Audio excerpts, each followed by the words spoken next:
Betrayed wife became lawyer. She had to defend husband's mistress in court. What happened to me will shock you. If you're listening from anywhere around the world, drop a comment and let me know where you're from. Don't forget to like, share, and subscribe because the story you're about to listen to will completely change how you think about love, betrayal, and justice. My name is Emma, and I thought I had the perfect life. I was a successful lawyer at one of the most prestigious firms in the city, married to my college sweetheart Ryan for 8 years, and we had a beautiful 5-year-old daughter named Sophie. But sometimes the life you think you're living is just an illusion, and reality hits you like a truck when you least expect it. It was a Tuesday evening in October when my world completely shattered. I was sitting in my home office, reviewing case files for a major corporate lawsuit when Ryan's iPad, synced to his phone, buzzed with a message that made my blood run cold. The message was from someone named Ashley. "Can't wait to feel your arms around me again tonight. Last night was incredible. I love you, baby." Then I saw Ryan's response, "Me too, sweetheart. Emma thinks I'm working late again. We have all night." The iPad slipped from my hands and clattered onto the kitchen floor. 8 years of marriage, 8 years of love, trust, and building a life together. All of it was a lie. I scrolled through their conversation history and found messages going back an entire year. Photos that made me want to throw up. Plans for romantic getaways while I was taking care of our daughter. Discussions about how boring I had become and how I was too focused on work. The worst part was they were planning a weekend trip to the mountains, the same place Ryan and I had honeymooned. When Ryan came home that night, cheerfully calling out like he hadn't just destroyed our entire marriage, I confronted him.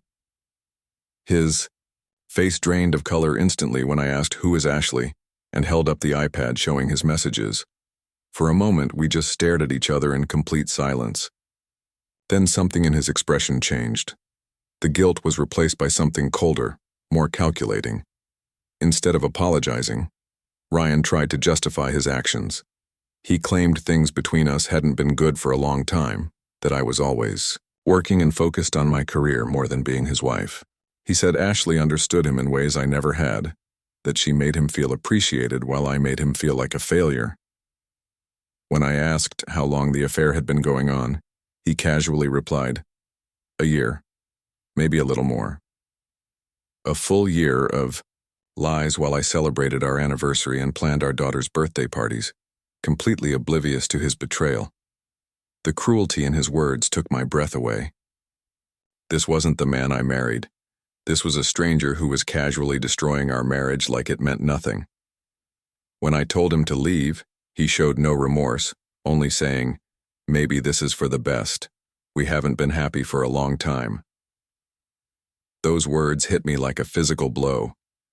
I had been happy, or thought I was, believing we were building something beautiful together.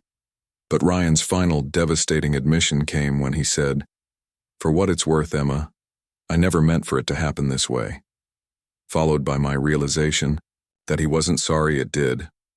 After he left, I sat in my kitchen until dawn, crying harder than I had since my mother died. But mixed in with the grief and heartbreak was something else. Pure, white-hot rage at being betrayed by the person I trusted most in the world. The next few weeks were a blur of sleepless nights, difficult conversations with Sophie about why Daddy wasn't living with us anymore, and trying to maintain some semblance of normalcy at work. But the universe, it seemed, had a twisted sense of humor. I was sitting in my office at Morrison & Associates when my partner, James Morrison, knocked on my door with news that would change everything.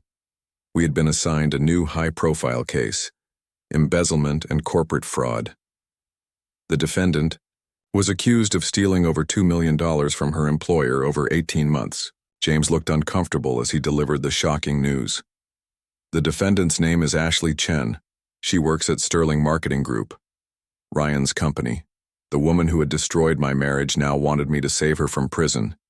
James explained that Ashley had specifically requested me, having heard about my success rate with white-collar crime cases.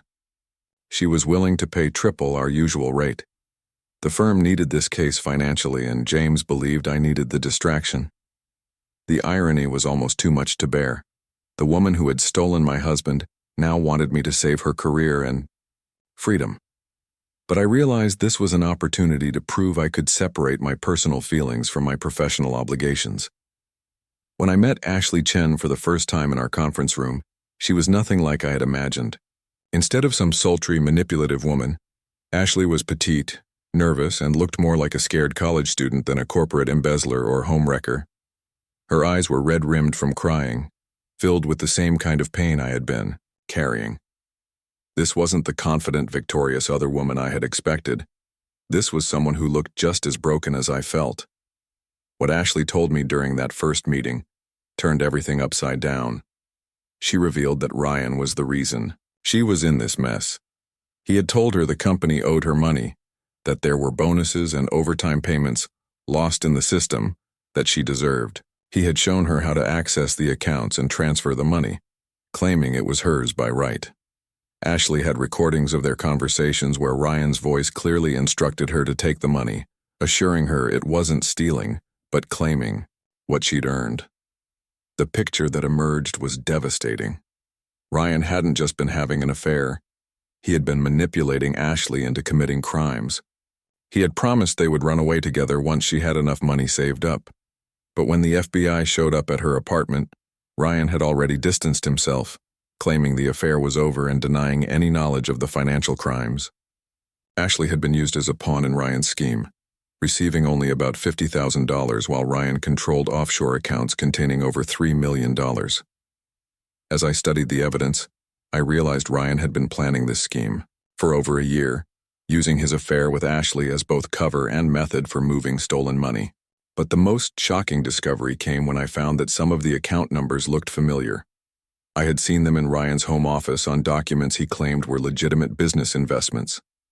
When I called my accountant, Maria Santos, I learned that Ryan had been using our family's financial identity as part of his scheme, even opening accounts in our 5-year-old daughter Sophie's name to hide stolen money. The betrayal ran deeper than I could have imagined. Ryan hadn't just cheated on me and manipulated Ashley. He had dragged our innocent child into his criminal activities. This realization filled me with a rage more intense than anything I had felt before. I knew then that I would fight harder for Ashley's freedom than I had ever fought for anything in my life. Not because I forgave her for the affair, but because she deserved justice, and because the real criminal needed to face consequences. The trial was a battle between truth and manipulation. The prosecution painted Ashley as a greedy employee who had systematically stolen company money, presenting bank records and financial documents that seemed damning on the surface. But I knew the real story. During my opening statement, I told the jury that Ashley was actually a victim of manipulation and coercion by Ryan Parker, who had used his position of authority and romantic relationship to convince her to transfer money he claimed she was entitled to. The most powerful testimony came from Ashley herself, who courageously described how Ryan had told her his marriage was essentially over and that she qualified for a special compensation fund.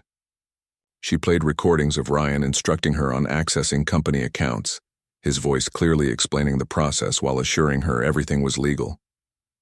When Ashley testified that she had personally received less than $50,000 of the $2 million she was accused of stealing, while Ryan controlled accounts with over $3 million, the jury began to see the truth. But the moment that sealed the case was when I called Ryan to testify. Under oath, he was forced to admit that he had instructed Ashley to transfer money, that he had lied to her about the money being legally hers, and that he had manipulated her into committing embezzlement while he stole millions for himself. When I pressed him about the offshore accounts and whether he had abandoned Ashley when she was arrested, Ryan's whispered, "Yes," echoed through the silent courtroom. The jury deliberated for less than 2 hours before finding Ashley not guilty on all charges. As she collapsed in my arms sobbing with relief, I saw Ryan being handcuffed by federal agents. What shocked me most was realizing that through this trial, I had found something unexpected. A strange kind of friendship with the woman who had unknowingly helped destroy my marriage, and the strength to rebuild my life on my own terms. But our victory in court was only the beginning of a much larger battle. After the trial, FBI Detective Marcus Wilson approached us with information that suggested Ryan's crimes extended far beyond simple embezzlement. We learned that Ryan had been running a sophisticated money laundering operation, washing money, for drug dealers, arms dealers, and other criminal organizations through Sterling Marketing Group. The money Ashley and I had unknowingly helped move wasn't just stolen from the company. It was proceeds from drug sales, weapons trafficking, and human trafficking. Detective Wilson offered us positions as consultants with the FBI Financial Crimes Unit, explaining that our expertise in this case had been invaluable and that some very dangerous people might be looking for their missing money. The full scope of Ryan's criminal network was staggering. He had been working with criminal organizations spanning 3 states, and these people didn't just forget about millions of dollars. We were offered federal protection and the opportunity to help shut down the entire operation. Despite the danger, both Ashley and I decided to help the FBI build their case. I agreed to wear a wire when visiting Ryan in jail, a decision that led to him revealing the names of his criminal partners: Victor Morales, Danny Chen, and Marcus Rodriguez. Ryan's fear of these people was so intense that he was more afraid of testifying against them than spending the rest of his life in prison, which told us everything we needed to know about how dangerous they were. Working with the FBI was challenging and sometimes terrifying, but it was also the most meaningful work I had ever done. Ashley and I spent months tracing millions of dollars in illegal transactions, helping to build cases against criminals across 3 states. We had transformed from victims into federal investigators, using our painful experience to help others and bring dangerous criminals to justice. 6 months later, we stood in federal court again, this time watching as Victor Morales, Danny Chen, and Marcus Rodriguez were sentenced to life in prison without parole. The money laundering ring Ryan had been part of was finally dismantled, and dozens of victims had received justice. Ashley had become an FBI financial crimes investigator, wearing her badge with pride as we watched our tormentors face their final judgment. After the sentencing, Detective Wilson offered me a permanent position with the FBI, but I had been thinking about something else. I wanted to start my own law firm specializing in helping victims of financial crimes and domestic manipulation, women who had been in situations like Ashley and I had experienced. When I asked Ashley to be my partner, her eyes filled with tears as she accepted. We had proven we made a good team, and now we wanted to use our experience to help others. 3 months later, Parker & Chen Legal Services opened its doors. The name had been Ashley's idea. She insisted mine should come first since I was the lawyer, but I wanted her name included because we were true partners. Our firm specialized in representing victims of financial fraud, domestic manipulation, and white-collar crimes. We had already received referrals from the FBI, local law enforcement, and other attorneys who knew about our unique experience and expertise. The first few months were challenging, but rewarding. Each case reminded me why this work was so important: helping women whose husbands had stolen from their businesses, elderly people whose caregivers had emptied their accounts, victims who might otherwise have had nowhere to turn. But more than professional satisfaction, I was experiencing personal growth that came from taking control of my own life. I had started dating again, slowly and carefully, when investigative journalist David Martinez came to interview me about my experience with financial crimes. I found myself drawn to his intelligence, compassion, and genuine interest in using his platform to help people. When he asked me to dinner, I hesitated, remembering how completely trusting someone had nearly destroyed my life before. But something in his eyes told me this man was different, honest, genuine, respectful. 6 months later, David and I were celebrating the first anniversary of Parker & Chen Legal Services with Ashley and her new boyfriend Marcus, a fellow FBI investigator. When David told me he loved my strength, compassion, and dedication to justice and asked if I would consider building a future with him, I realized I had learned the difference between desperate need for love and genuine happiness. I was no longer the woman who defined herself by someone else's approval. I was someone who knew her own worth. The next morning, I woke up in my own house beside my beautiful daughter Sophie, who often crawled into my bed during the night. As I watched her sleep peacefully, I thought about the woman I had become. I was no longer the wife who had been betrayed or the victim who had been manipulated. I was Emma Parker, successful lawyer, devoted mother, loyal friend, and a woman who had learned that her strength was unlimited when she chose to use it. Parker and Chen Legal Services was more than just a law firm. It was proof that women who have been knocked down can get back up stronger than ever. It was proof that enemies can become allies, that victims can become victors, and that sometimes the worst thing that happens to you can lead to the best thing that happens to you. Our firm was thriving. We had helped dozens of clients recover millions in stolen assets, and we had provided support to victims who might otherwise have had nowhere to turn. As I drove to work that morning, I realized my story wasn't a tragedy about betrayal and loss. It was a triumph about resilience and rebirth.